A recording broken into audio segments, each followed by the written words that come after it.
शताब्दी वो अहम समय था जब भविष्य को नया स्वरूप देने वाली शक्तियों का उदय हो रहा था।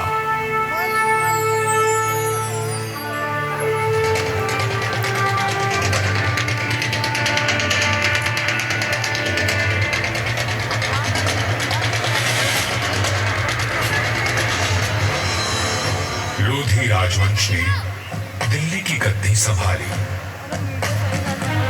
मध्य एशिया में बाबर का जन्म हुआ और राठौड़ कुल गौरव राव जोधा जी ने मेहरानगढ़ दुर्ग की नींव डालकर जोधपुर नगर की स्थापना की। 1459 ईस्वी में बना मेहरानगढ़ उत्तर भारत की राजनीतिक सरगर्मियों का साक्षी भी रहा और केंद्र भी। जोधपुर के आकाश में राठौर राजवंश का तेजवान सूर्य दमका, जिसका उदय मंडोर में हुआ था। मेहरानगढ़ की उत्तर पश्चिम दिशा में करीब 9 किलोमीटर का फासला तय करेंगे तो मैं अपने बचे हुए अवशेषों के साथ आपका स्वागत करूंगा। मैं किला हूं मंडोर का। मैं इतना प्राचीन हूं कि मुझे किसने बनवाया, कब बनवाया, ये किसी को भी याद नहीं। मंडोर की भूमि से आज भी अतीत के सिक्के, मंदिर के अवशेष, तोरण द्वार, स्तंभ और उत्कृष्ट मूर्तियां प्राप्त होती रहती हैं। मंडोर संग्रहालय में प्राचीन भारत के सभी प्रतीकों को सहेज कर रखा गया है, ठीक वैसे ही जैसे मैंने अपने जीर्ण अवशेषों में अनेकों गाथाएं संभाल रखी हैं। अरावली की पहाड़ियों से घिरा मंडोर नगर मांडव्य ऋषि की तपोभूमि था और इसका प्राचीन नाम मांडव्यपुर था। महाभारत काल में यहां नागवंशियों ने राज किया और फिर गुप्त वंश ने इसे अपने बाहुबल से जीता। चौथी व छठी शताब्दी में हुनों का आगमन हुआ तथा परमारों ने इनके वैभव को बढ़ाया। मारवाड़ का विस्तार सबसे अधिक परमारों की समयावधि में हुआ और उस समय मारवाड़ को नवकोटि मारवाड़ भी कहा जाता था। तो 7वीं शताब्दी में प्रतिहारों ने यहाँ अपना साम्राज्य स्थापित किया और यहाँ के वैभव को बढ़ाया। मेरे साथ चलिए उस बीते हुए काल में जब यह तलवारें खड़कती थी, रणभेरी और नगाड़े कंपायमान होते थे, वीर हुंकार भरते थे और रणबांकुरों के जय घोष से आकाश गूंज उठता था।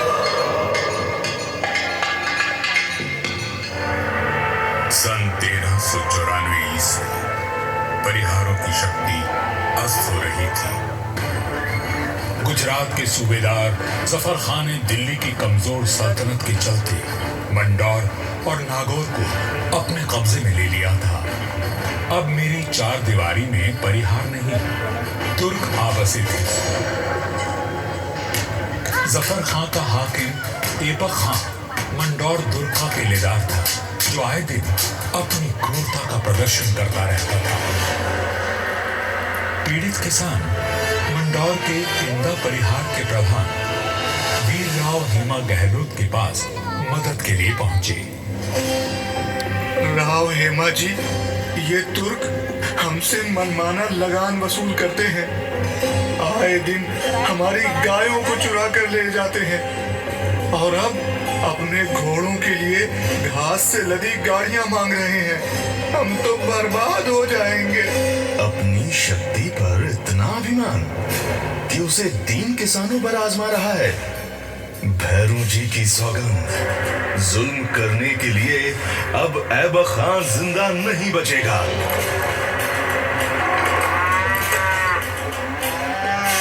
शक्तिशाली शत्रु से लड़ने के लिए बल और बुद्धि से वार करने की योजना बनाई गई। घास की कई 100 गाड़ियां तैयार की गईं और हर गाड़ी में हथियार लिए योद्धा चुप कर बैठ गए। गाड़ियां जैसे ही किले के भीतर पहुंची, क्षत्रियों ने नारा लगाया, आयो लड़ो फतेह कर दो, आयो लड़ो फतेह कर दो।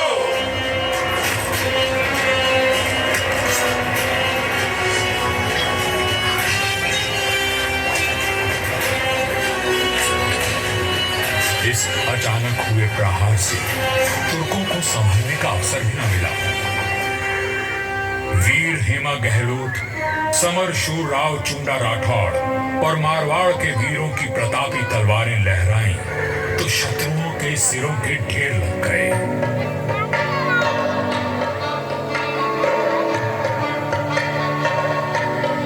इसी जीत की याद में आज भी मंडौर में राव महोत्सव मनाया जाता है।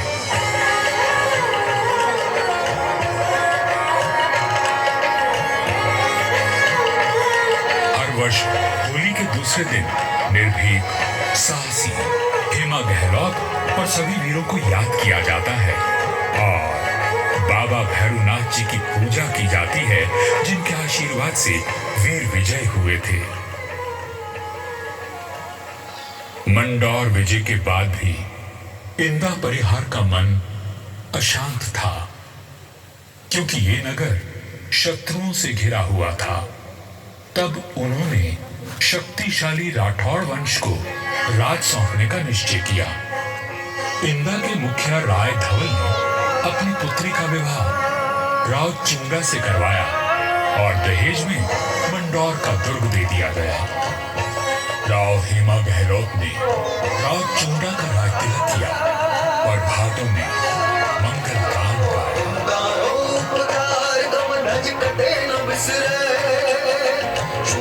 चवई चाड़ दी मानो वरदाए जे इंदारो पुकार कब नज कटे न बिसरे चूड़ो चवई और सामरिक सूझबूझ का परिचय देते हुए राव चुंडा ने अपने साम्राज्य को बढ़ाया और मंडौर को मारवाड़ की राजधानी बनाया।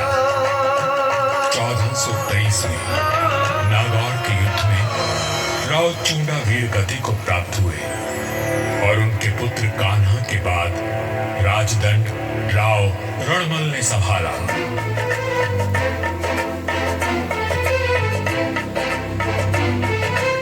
मारवाड़ और मेवाड़ में घनिष्ठ संबंध थे, परंतु मेवाड़ नरेश राणा कुंभा के कान भरने लगे।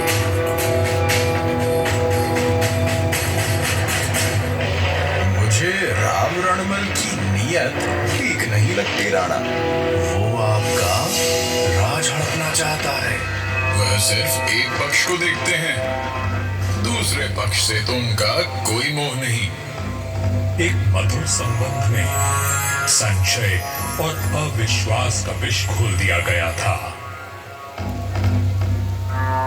1438 ईस्वी में राव रणमल अपने पुत्र जोधा के साथ चित्तौड़ के दुर्ग में था। रणमल को किसी षड्यंत्र का आभास हुआ और उसने बेटे जोधा को किले से बाहर भेज दिया। पिता की आज्ञा मान जोधा चित्तौड़गढ़ की तलहटी में पहुंचा। तभी एक ड्रोन ने जोधा का ध्यान खींचा, जो एक दोहा गा रहा था।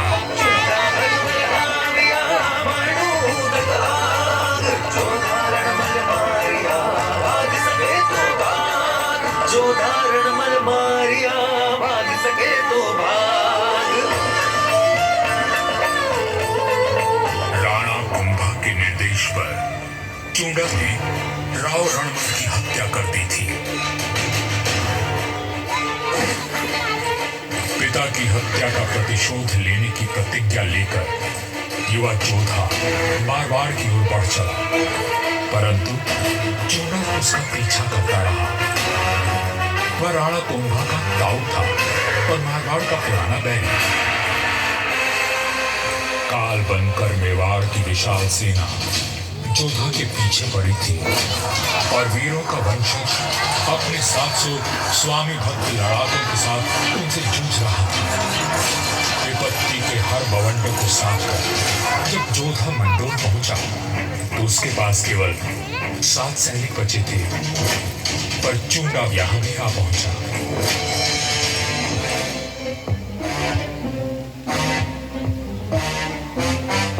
चूंडा बोला, मंडोर किले का कोना कोना छान मारो। रणमल ने मेरे भाई राघव देव को मरवाया था, मैं उसके वंश का नाश कर दूंगा। हुजूर, जोधा जांगलू प्रदेश की ओर भाग गया है, आप कहें तो उसका पीछा करें। रहने दो, वहां रेतीले टीलों में भटक कर वो खुद ही मर जाएगा। तुम राणा कुंभा के पास संदेश भिजवाओ, मंडोर पर अब हमारा राज है। पिता की निर्मम हत्या की पीड़ा और राज खो देने का अपमान लिए जोधा भटक रहा था। हर ओर शत्रु घात लगाए बैठे थे, पर जुझारू जोधा ने आस और विश्वास नहीं खोया। 15 वर्षों तक संघर्ष और अथक प्रयास करने के बाद जोधा ने दुर्भाग्य को जीत लिया। चूंडा की मृत्यु हो चुकी थी और मंडोर को राज जोधा ने फिर से जीत लिया था। समय बदल रहा था और देश पर विदेशी आक्रमणकारियों का संकट घेर आया था। ऐसे में एक दूसरे से लड़ने के बजाय मारवाड़ और मेवाड़ ने संधि कर ली।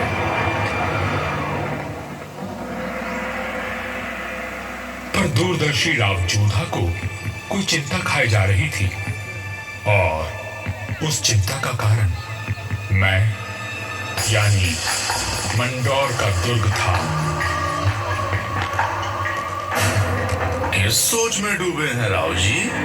अपने आसपास देखो, क्या दिखता है? आकाश, जंगल, पहाड़ियां। ये पहाड़ियां ही मेरी चिंता है।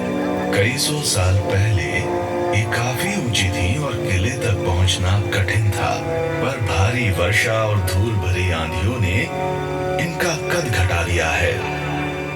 राव जोधा की बात पीड़ादायक परंतु सत्य थी। मैं भी अब बूढ़ा और कमजोर हो चला था, सो मेरा त्याग करके मेहरानगढ़ का निर्माण किया गया और ये सही फैसला था। भारत में जब मुगलों का आगमन हुआ तो राठौड़ राजवंश ने उनसे सीधी टक्कर ली और हार माने बिना संघर्ष करते रहे। इस सब में मेहरानगढ़ ने प्रमुख भूमिका निभाई। जोधपुर का इतिहास प्रेरणादायक वीर गाथाओं से भरा हुआ है। त्याग और देशभक्ति के कीर्तिमान स्थापित करके इतिहास में अमर हो जाने वाले वीरों ने जोधपुर का सर सदा ऊंचा रखा है।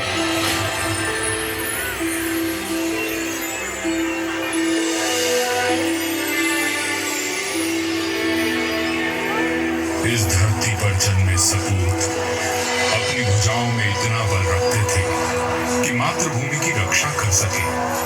तभी इनकी छत्र छाया में इनकी प्रजा सुखी और समृद्ध हुई। पर यह बात कम ही लोग जानते हैं कि फौलादी सीनों में कोमल भावनाओं का भी वास था। राजधर्म का पालन करने वाले तलवार के धनी इन रणधीरों के मन में नवसृजन और कला के प्रति प्रेम भी बसता था, जिसका प्रमाण आज भी उपस्थित है और इस धरती का सौंदर्य बढ़ाता है। महाराजा अजीत सिंह जी को उनकी सृजनात्मक ऊर्जा और निर्माणों के लिए याद किया जाता है। उन्होंने देवी देवताओं की साल, अजीत पुल, मय पुल और एक खंबा महल बनवाया एवं भेरू बावड़ी और भेरू मंदिर का जीर्णोद्धार करवाया। उन्होंने अपने पिता महाराजा जसवंत सिंह जी के भव्य देवल का निर्माण भी करवाया, जिसके विशाल स्तंभों एवं गर्भगृह का अलंकरण दर्शनीय है। सभा मंडल का दृश्य पौराणिक आख्यानों का स्पष्ट दर्शन देता है। प्रस्तरों पर उत्कीर्ण भाव भंगिमाएं शिल्पकला का श्रेष्ठ उदाहरण है। महाराजा जसवंत सिंह जी द्वितीय ने मंडौर को दर्शनीय बनाने पर विशेष ध्यान दिया। उन्होंने मंडोर बाग में 100 से अधिक प्रजाति के वृक्ष लगवाए जो उद्यान की अहमियत को और अधिक सुंदरता प्रदान करते हैं।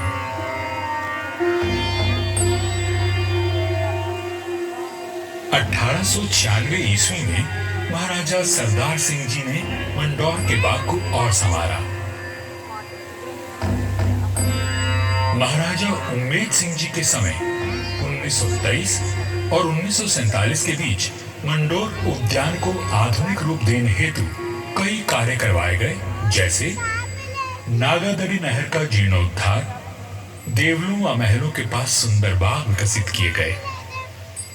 इसके साथ ही 4 दीवारी व दोनों मुख्य द्वारों का निर्माण हुआ। मारवाड़ नरेश राव गांगा राठौर जी ने कहा था, नाम तो गीतड़ा या भीतड़ा सूर्यवैर। युगों तक मनुष्य की ख्याति या तो साहित्य सृजन से अथवा बड़े बड़े निर्माण कार्यों से रहती है। राठौड़ राजवंश अपने पराक्रम और निर्माण के लिए अमर रहेगा। मंडौर में स्थित थड़ों एवं देवलों पर बनी अद्भुत मूर्तियां शिल्पकला की नायाब मिसाल है। मारवाड़ के सर्वाधिक शक्तिशाली नरेश राव मालदेव जी से लेकर महाराजा अजीत सिंह जी के देवल आज भी सुंदर नक्काशी एवं बेजोड़ वास्तुकला की छाप छोड़ते हैं।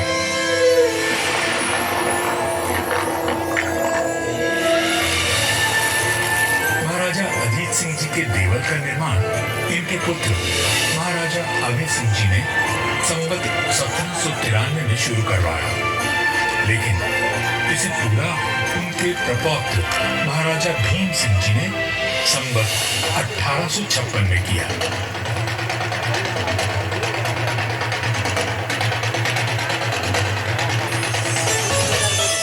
यह राजस्थान के समस्त देवलों में न केवल भव्यतम है, बल्कि अपनी कलात्मकता को सहेजे तत्कालीन शिल्पकला का विलक्षण उदाहरण है।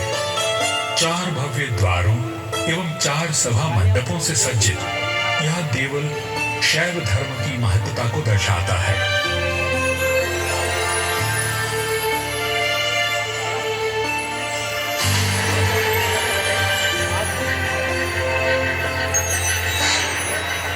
आजादी के पश्चात यहाँ कई विकास कार्य करवाए गए और 1968 में यहाँ के महलों में संग्रहालय की स्थापना की गई। यहाँ जन्मे वीरों और स्वामी भक्तों की मिसाल युगों तक कायम रहेगी। जब वीरपुरी और नाग पंचमी को यहाँ विशाल जनसमूह उमड़ता है, तो आज भी हमारे आत्मीय संबंध जीवंत हो उठते हैं। उनकी आंखों में उमड़े प्रेम और श्रद्धा को देखकर मन भाव विभोर उठता है। सदियों के संबंध आज भी अटूट है। मुझे तो समय की आंधी ने नष्ट कर दिया, पर मंडौर के देवल, मंदिर, छतरियों और बाग को संभाल कर रखना इस पीढ़ी का कर्तव्य है।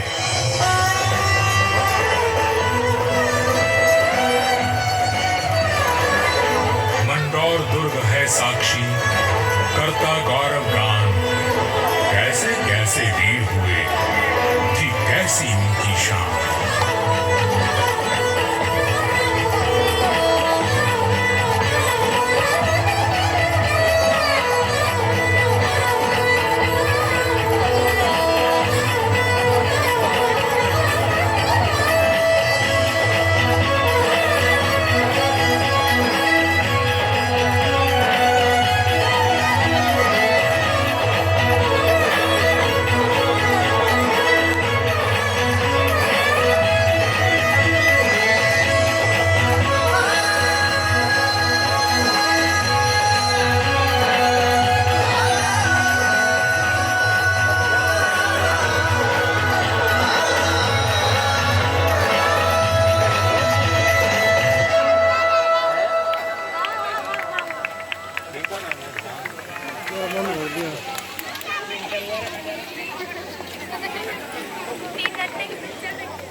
रिकॉर्डिंग करी थी पूरी नहीं चलो